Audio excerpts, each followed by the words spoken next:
me gustaría que si podíamos hacer una suerte de recorrido desde los inicios, Ujú. en el que te iniciaste en las artes escénicas, hasta ahora, que es tu última producción, que es Fritz Agonista, que es de terror.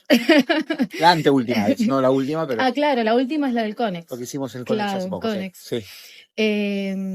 Lo primero que me gustaría que me contaras es cómo te iniciaste en las artes escénicas. Por ahí cuando busco, encuentro que, claro, estabas en la compañía del San Martín, pero Ujú. bueno, ¿cómo fue que llegaste ahí también, no? Eso es cuando se recupera la democracia en el 83, Cultura del gobierno de Alfonsín instaura lo que se llama programas culturales en barrios, que de algún modo lo que hacía era producir cultura no en los lugares típicos de cultura, sino abierta, se Sí. hacían las escuelas con la finalidad de, bueno, de canalizar toda la expresión de libertad que resultaba de la recuperación de la democracia. Dentro de ese contexto de los programas culturales en barrios, yo era muy jovencito, tomé 2 talleres, uno que era de títeres y otro que era de teatro participativo.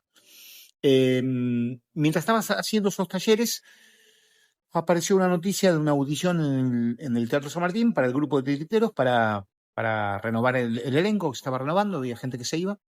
Y yo me presenté, hice la audición y quedé seleccionado. Y eso fue en el año 1987, el mismo año que entraron al grupo de titiriteros quienes iban a ser mis compañeros de El Periférico de Objetos, Daniel Veronese y Ana Alvarado.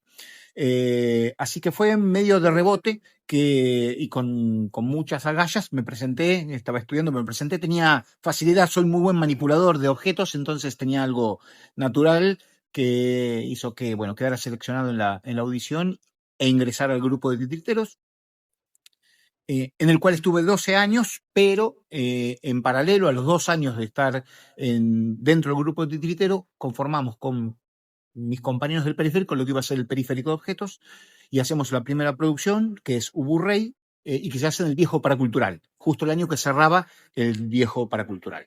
Y ahí empieza la carrera del periférico, que son 11 espectáculos y 20 años.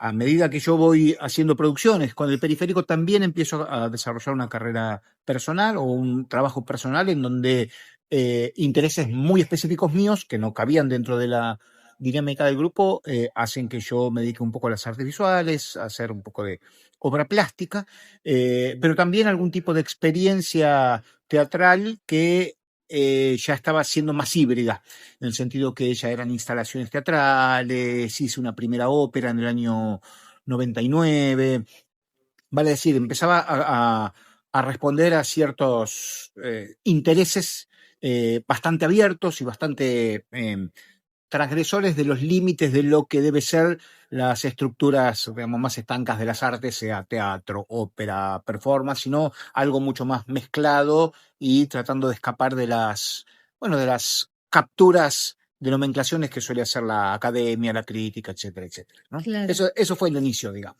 claro. Dijiste recién esto de que habían intereses tuyos personales Mm. que no cabían en el Ujú. grupo. Me gustaría saber en estos 2 umbrales intersticios, ¿qué intereses de ustedes 3 Ujú. no cabían en el San Martín y surgió del periférico? Y luego, ¿cuáles eran esos intereses personales tuyos del periférico que, bueno, se transformó también en una producción individual propia, ¿no? Sí. Bueno, como vos sabés, tradicionalmente el teatro de títeres se apoya mucho en una tradición, por lo menos hasta antes de la aparición del periférico, digamos, una tradición que tiene que ver con lo popular, con lo metafórico, una poética simple, y con el universo infantil. Nosotros, eso se cumplía dentro del San Martín, si bien Bufano había sido un renovador del teatro de títeres Sí. dentro del grupo de titiriteros, o con el grupo de titiriteros, nosotros queríamos hacer algo que atentara contra esas 3 estructuras, ¿no? Ni popular, ni infantil, ni una metáfora comprensible. De algún modo lo que queríamos era matar al padre, que era nuestro maestro. Y en esa idea de matar al padre, lo que hicimos fue buscar un primer material que fuese, digamos, contracultural para el universo de teatro de títeres, como era Uburrey, que es la primera obra del teatro del absurdo, que escribe Alfred Jarry en 1896, y hacerlo en un lugar contracultural como era el paracultural. Es decir, que esa era la idea de matar al padre. Y ahí empezamos matando al padre y de algún modo elaborando una poética que después se iba a denominar el teatro de objetos. Todavía ese término no existía en Argentina y bueno, lo fuimos acuñando medio de casualidad, digamos, a los ponchazos. Y de ahí se desarrolló toda la poética del periférico, que fue mutando a lo largo de los 20 años del grupo, ¿no? Y de los 11 espectáculos. Justamente ahora hay una muestra retrospectiva Sí. en el moderno que de algún modo da un poco cuenta, especialmente la parte de documentación de la dinámica del grupo a lo largo de los años. Y después, con respecto a la segunda parte de tu pregunta,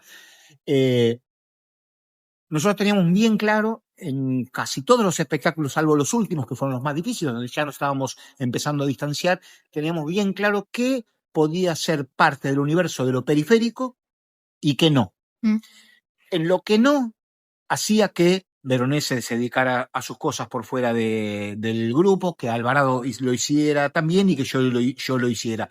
En lo que a mí respecta, había algo que era una continuidad de la poética del periférico en el sentido que la presencia de lo siniestro, tal como lo entiende Freud, ¿no? Das Unheimlich, para mí era muy fuerte y es parte esencial del teatro. La idea de la veladura, o sea, había algo de los elementos del periférico que me resultaba interesante, pero yo lo empecé a trasladar al cuerpo en sí mismo. Es decir, la poética del cuerpo es el nodo de digamos, de mis obsesiones o de mi centro de atención estética. Y el cuerpo en el periférico de objetos estaba poetizado en el objeto. Yo empecé a trabajar con el cuerpo real, con la presión del cuerpo real, el cuerpo desnudo, el cuerpo como un problema la enfermedad como un discurso organizado del capitalismo, la belleza como un discurso organizado del capitalismo, y poner en crisis justamente lo que resulta de la unión del capitalismo en cuanto cuerpo asociado a mercado. Estoy siendo como muy sintético, ¿no? Sí, Pero digo, son lógico. algunos elementos, estoy tratando de pensar al mismo tiempo que te respondo la pregunta, pero tenía que ver un poco con eso, ¿no? Entonces, el tópico del cuerpo, el cuerpo como campo de batalla, ese es mi logo, es mi enunciación en una frase para poder definir cuál era mi poética. Entonces, a través de esa idea general, empecé a probar el cuerpo en la ópera, el cuerpo en el performance, el cuerpo en las artes visuales, el cuerpo en las instalaciones teatrales, inclusive el cuerpo dentro del teatro un poco más convencional, pero siempre pensando un poco en esos tópicos, ¿no? Que son el cuerpo, la violencia y la muerte. Esencialmente estos fueron los elementos con los que me fui y que sigo desarrollando a lo largo de 80 espectáculos. Yo en 35 años hice más o menos 80 espectáculos aquí y en el exterior, ¿no? Que bueno, el recorrido tanto en el periférico, pero también especialmente en tu producción como artista individual, ha tenido algunas polémicas, digamos, ¿no? Porque hay ciertas conjunciones que a primera y a buenas no se suelen tratar en el arte, ¿no? Como por ejemplo lo siniestro asociado con la niñez, ¿no? Con la familia, que es una institución súper endiosada. ¿Cómo fue el recibimiento cuando se empezaron a acercar a esa poética? No digo solo de la crítica, sino las devoluciones entre los artistas. Eh, ¿Chocó? La verdad que no.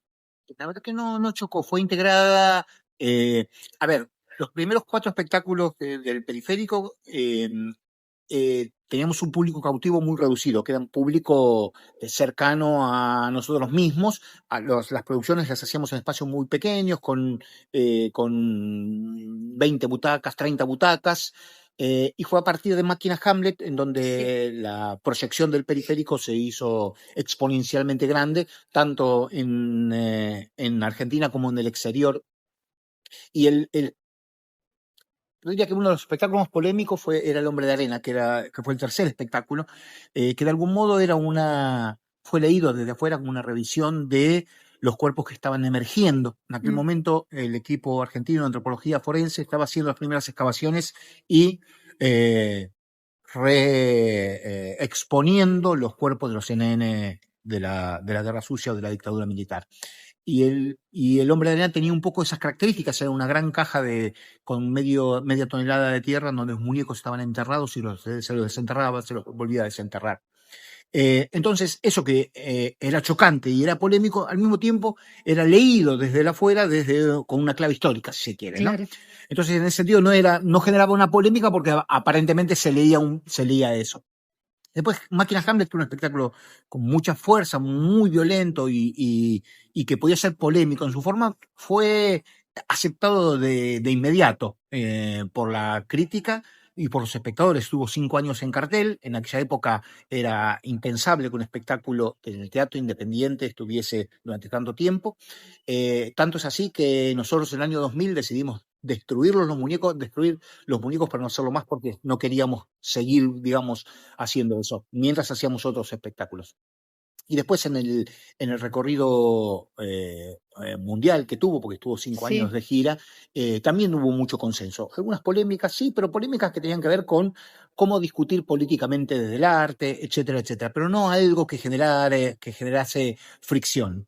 Quizás en algunos de mis espectáculos ya más personales, algunos montajes generaban incomodidad, como en la serie de los mataderos, en donde yo trabajaba sí, con la sangre real. O sea, cuando me metía más en el body art, eso generaba como un poco más de incomodidad inclusive física, algunos desmayos, etcétera, etcétera, frente a imágenes fuertes, digamos.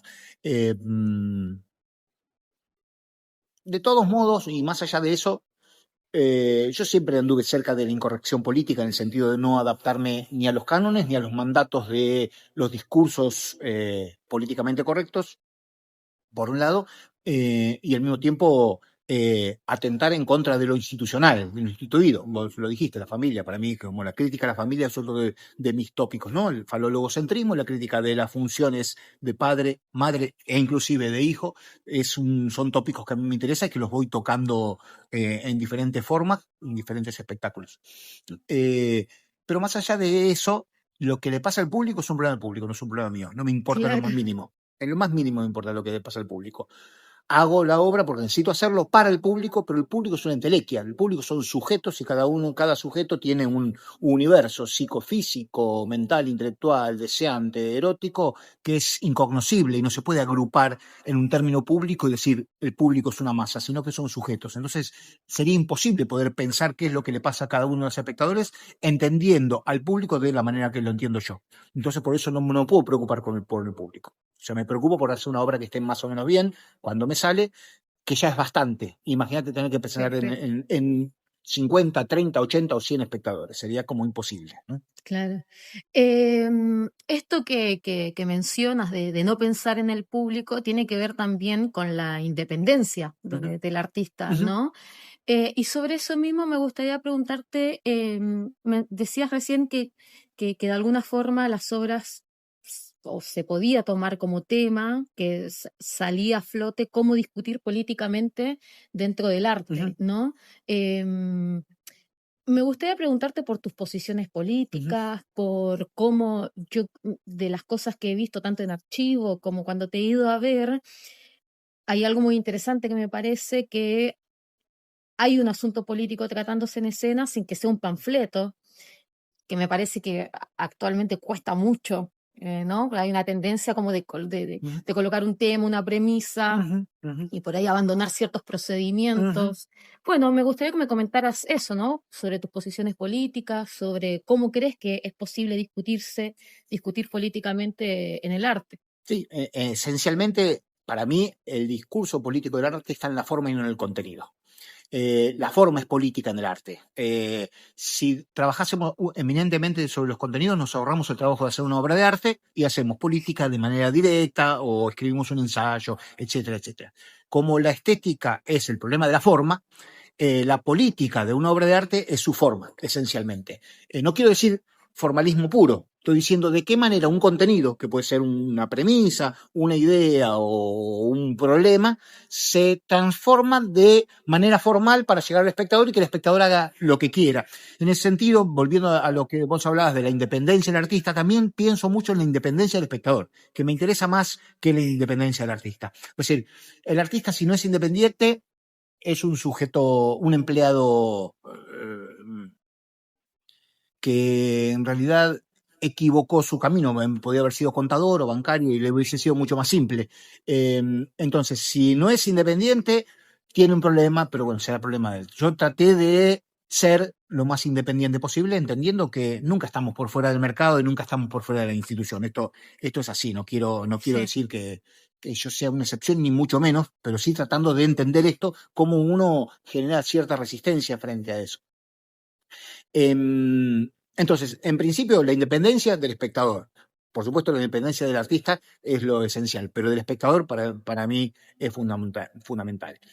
Helen Mueller dice que la única, la única, el único valor que tiene en una obra de arte es hacerle recordar al espectador que está en uso de su libertad, nada más. Y me parece que es una buena definición, ¿no? Porque libertad implica responsabilidad, implica pensarse como un sujeto ético, como un sujeto colectivo, entendiendo que hay un otro, que la libertad no es que uno hace lo que quiere, sino que uno lo hace lo que quiere dentro de un contexto social y en ese contexto social tiene que mediar con el resto de los otros, que son otros diferentes, etcétera, etcétera. Y respondiendo a tu pregunta en términos políticos, yo me definí siempre como marxista. Diría que más anarco-marxista. Ahora la idea del anarquismo está muy atravesada por la derecha, pero no tiene absolutamente nada que ver con el principio del anarquismo verdadero, que es un anarquismo solidario, horizontal, amoroso, consensuado, cooperativo, etcétera, etcétera. Ese es el tipo de anarquismo que a mí me interesa, atravesando el concepto del marxismo al mismo tiempo, ¿no? Esta es mi definición, si quiere poner. Claro. ¿Llegaste a tener alguna instancia, digo, de activismo, de militancia? ¿Cómo fue que te hiciste de tus posiciones Ujú. políticas? Bueno, mi padre era socialdemócrata y siempre se interesó, si bien era una persona que no tenía formación de educación, una educación formal, era un socialdemócrata, de los viejos socialdemócratas, ya no existen más, y recibía Sí, La Vanguardia. Sí, socialdemócrata de Angela Merkel. sí, claro. Sí. Recibía el diario La Vanguardia todos los, no me acuerdo, cada vez que salía, y yo lo leía, o sea, tenía curiosidad de pequeño, y obviamente la recuperación de la democracia es un elemento importante muy para mí, ¿no? Yo tenía 18 años cuando recuperamos la democracia, en el 17, creo, 17, cuando recuperamos la democracia en el 83. Y me hizo un sujeto político, empecé a militar. En aquel momento era lo que se llamaba el Partido Intransigente, y que era un partido que agrupaba a disidentes del peronismo, del radicalismo y del comunismo, que después se disolvió, fue subsumido por alguna otra facción, etcétera, etcétera. Pero después no tuve militancia política específica, porque no tuve identificación con ningún partido político que pudiese, digamos, ajustarse a mis pensamientos de manera más específicas. Siempre estuve obviamente dentro del ámbito del campo popular, con mucha crítica al peronismo. Para mí el peronismo es un problema grande en la Argentina.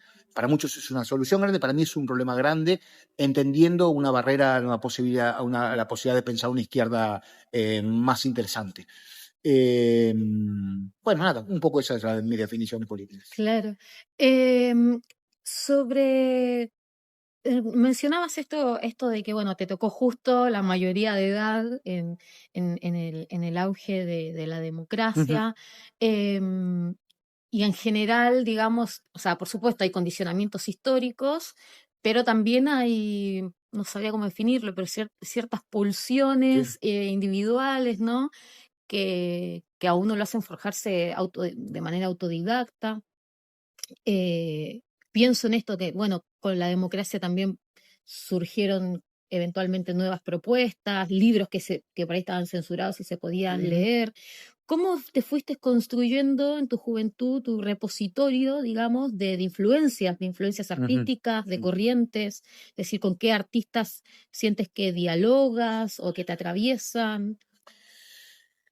Nosotros tuvimos con el periférico, una enorme suerte de, siendo muy jovencitos, empezar a poder girar por el mundo y tener la posibilidad de primera mano entrar en contacto con artistas que también estaban empezando en aquel momento, Romeo Castellucci, eh, por ejemplo, no sé, muchos que estaban empezando dentro de del circuito de festivales al mismo tiempo que nosotros a tener como cierta relevancia y teníamos contacto todo el tiempo con ese tipo de artista.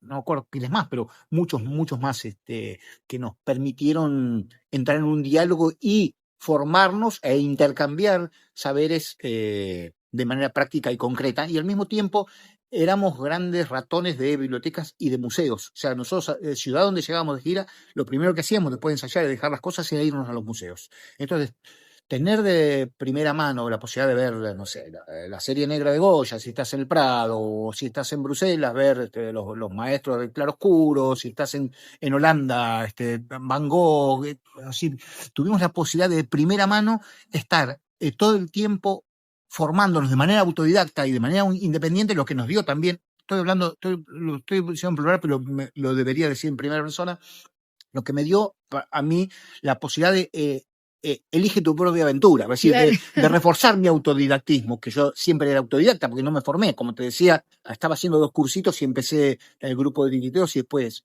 y al mismo tiempo siempre fui un voraz lector, tenía una biblioteca muy grande, la literatura para mí fue un modo de formarme, de leer el mundo también desde la ficción y también desde la lectura de la filosofía, sin tener ningún tipo de formación filosófica, la leo en diagonal, de manera artística y tomando poéticamente determinados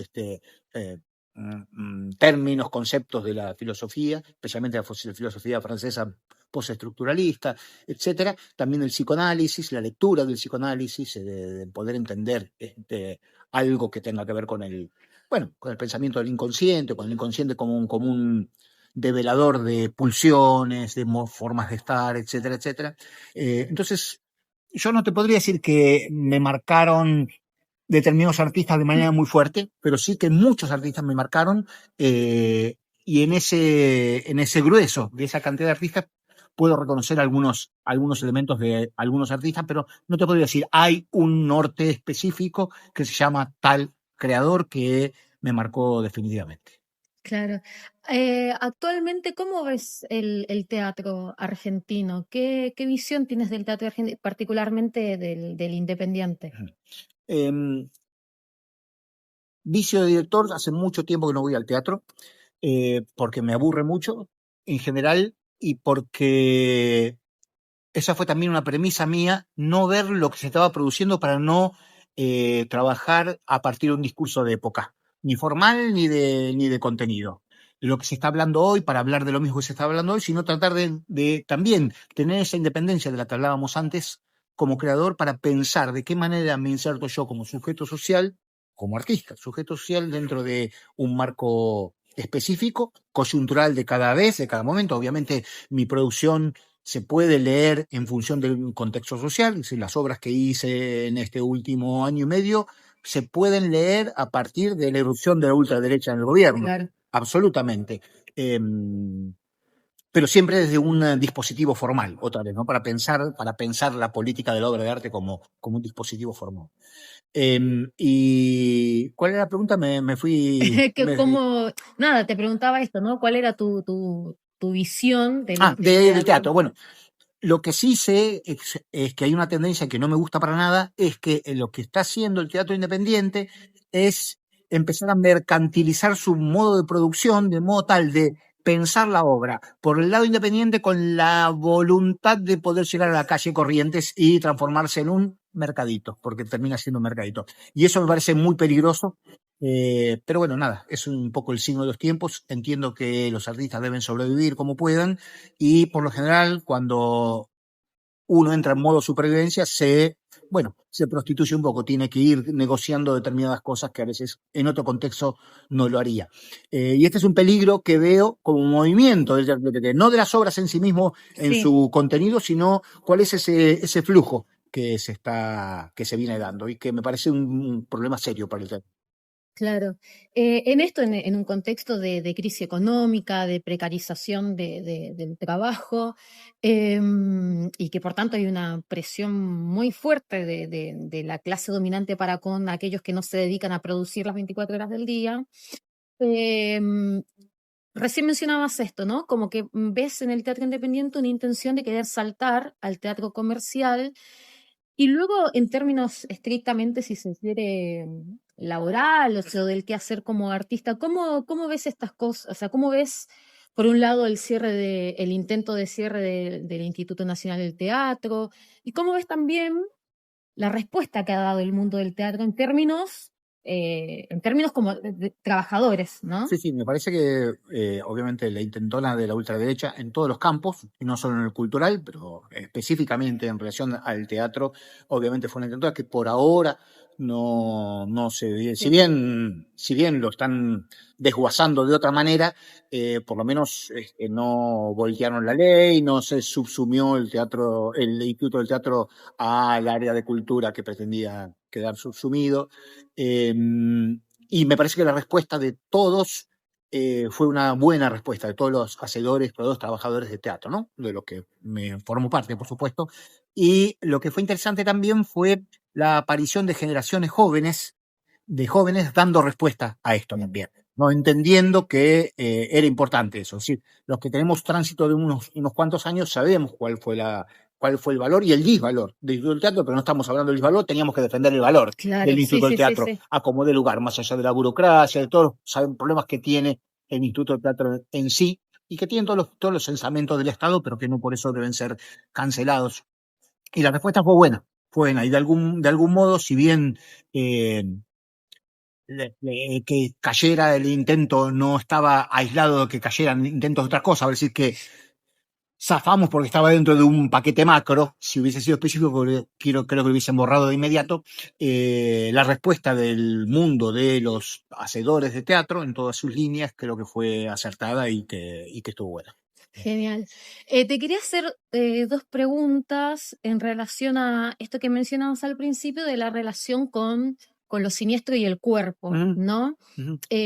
Un poco cómo fue que, por una parte, yo vi la última presentación de la columna de Urruti en Art House, Sí, en el La FIBA Nuda Vida, pasado, creo, ¿no? pero en el 24. Claro, sí, 2024. sí, el año pasado. Bueno, también después te di en Fritz Agonista. ¿Cómo pensaste estas dos obras? Digo, porque son las más recientes, ¿no? ¿Cómo las pensaste desde el lado de la poética de lo siniestro y del cuerpo también? Porque hay algo de la posibilidad del cuerpo que puede ejercer violencia y la posibilidad también del cuerpo de recibir la violencia en el caso de... Sí, obviamente que con la irrupción del discurso violento institucionalizado por parte del gobierno, había que pensar, otra vez, cuando digo había, digo yo, tenía que pensar de qué manera podemos dar respuesta a los artistas de la violencia, entendiendo que la violencia es un capital de la obra de arte en general. Y cuando digo violencia, me remito a un escrito que hace Jean Genet con motivo del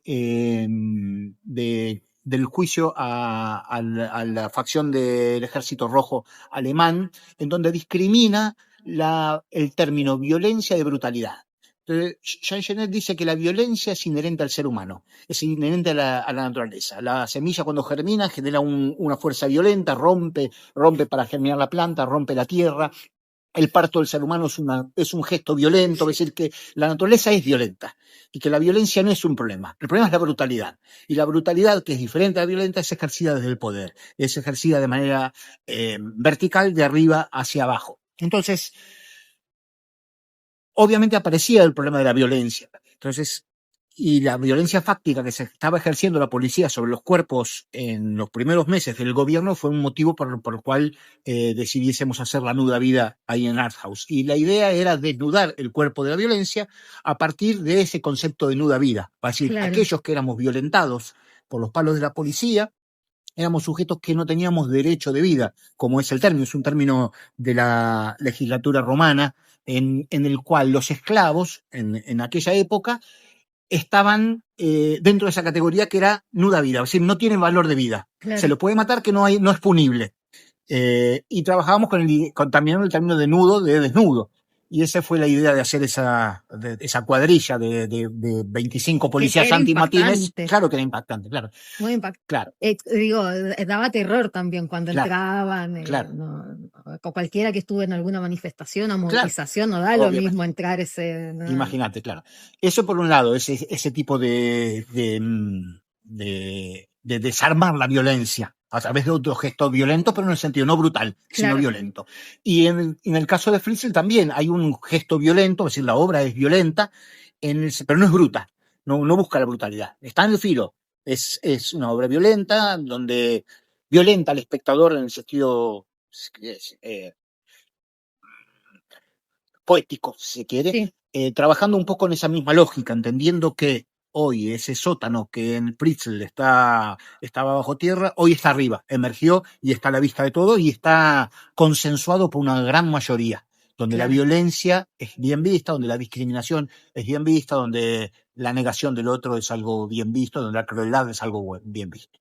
Claro. Sí, y pienso en Fritz Agonista y en esto que mencionabas también, ¿no? Como la familia como una institución que puede ejercer una, eh, digo, el inverso del matar al padre, Ujú. ¿no? Sí, claro.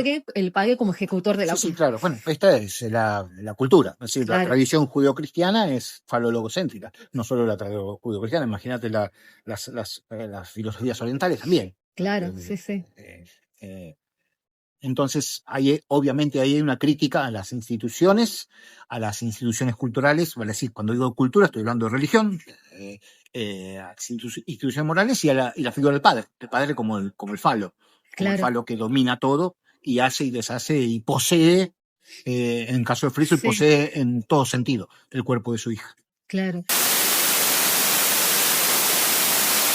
No sé, capaz te hago ir al pasado.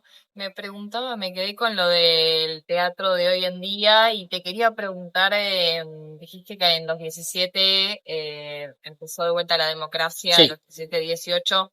Te quería preguntar si es que te acordás cómo veías el futuro vos en esa época, cómo pensabas el teatro, si es que ya estaba cerca del teatro, cómo veía el futuro del teatro o el futuro en el general? futuro El futuro en tuyo, general, sí. pero el futuro en general era muy auspicioso en principio. No había caído el muro de Berlín. Es decir, que la utopía, yo quería viajar a Nicaragua, a la revolución Sandinista. sandinista, quería ir con las brigadas del café, el Partido Comunista estaba organizando las brigadas del café y viajaban eh, marxistas de todo el lugar del mundo a Sí, cosechar el café. Yo quería viajar, pero tenía 17 años y mi papá no me dejaba, porque era menor de edad. Por suerte no me dejó.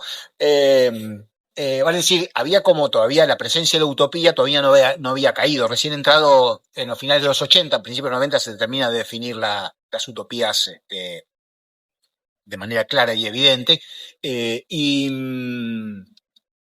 y el futuro del teatro era promisorio, no existía el Instituto del Teatro, no existía Proteatro, no había no existía mecenazgo, no existía nada en ninguno de los de las instituciones que apoyan el teatro, pero había mucha voluntad y mucho deseo de aquellos que hacían teatro, porque todo era muy difícil. Entonces, para claro, hacerlo, tenías que estar decidido a hacerlo, si no, no te movías. Entonces, en ese sentido, había como una erótica muy fuerte.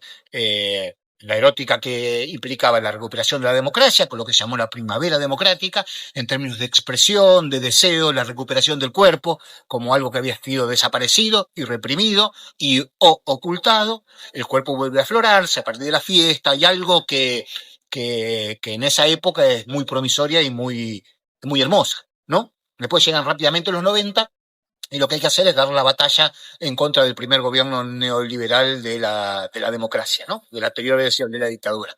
Y el gobierno de Menem es muy parecido a esto, nada más que un poco menos boca sucia, pero bastante parecido en términos de dinámica política, económica, etcétera, etcétera. Entonces había también una pulsión muy fuerte por enfrentar a ese primer gobierno neoliberal, en el caso nuestro desde la práctica artística, ¿no?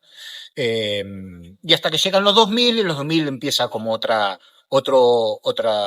periodo ya más diferente. Pero esa época de juventud, de algún modo, tratando de responderte, era como muy pensarlo como una esperanza, como todavía una mm, utopía. claro. ¿Y ves ahora el futuro promisorio? No. Cómo lo...? Creo que la raza humana merece extinguirse. es que estamos en un lugar de punto final. Es decir, si no aprendimos de todos los horrores del siglo XX, en términos históricos, creo que no merecemos mucho más. No sé, estamos en un tiempo muy, muy oscuro. Se supone que el movimiento histórico es pendular o es que es espiralado y que pasa por lugares similares. Vamos a ver cuando te toca pasar por un lugar un poco más. Claro. Pero ¿Cuándo da la vuelta? cuando pega la vuelta. Claro.